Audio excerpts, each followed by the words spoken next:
للبنات او الولاد اللي عايزين صاله رياضيه في البيت، انا جايب لك النهارده كل ادوات الصاله الرياضيه هتكون موجوده في بيتك. في البدايه الناس الجميله ايه، صلي على النبي. اول حاجه السجاده، دي مهمه جدا ان انت تلعب عليها الرياضه.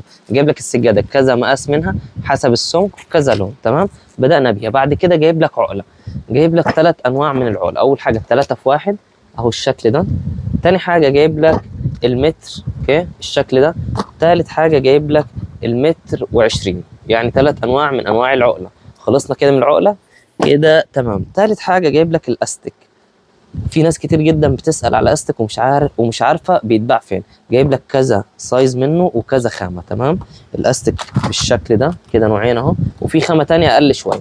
بعد كده برضو الاستك بالشكل ده، اوكي اهو. تالت حاجه معانا او رابع حاجه معانا بعد كده الاعصاب. ده ينفع ايا كان العمر. لو انت عندك الساعد ضعيف شويه، دي حاجه بسيطه جدا كده بالشكل ده وبتلعب عليها رياضه، اوكي. جايب لك بعد كده المهمه جدا جدا جدا بتاعه الاعصاب، المقبض. في خامه 2 3 4 5، اوكي. ده العداد طبعا وده اللي من غير عداد، اوكي. والكواليتي ما شاء الله محترمه جدا. بعد كده جايب لك حبل النط. في برضه خامات كتيره جدا جدا من حبل النط متوفره بفضل الله. بصوا يا جماعه وفرنا لكم ادوات الرياضيه كلها، ولو حد احتاج حاجه مش موجوده يبعت لنا صوره وان شاء الله نوفرها. السلام عليكم.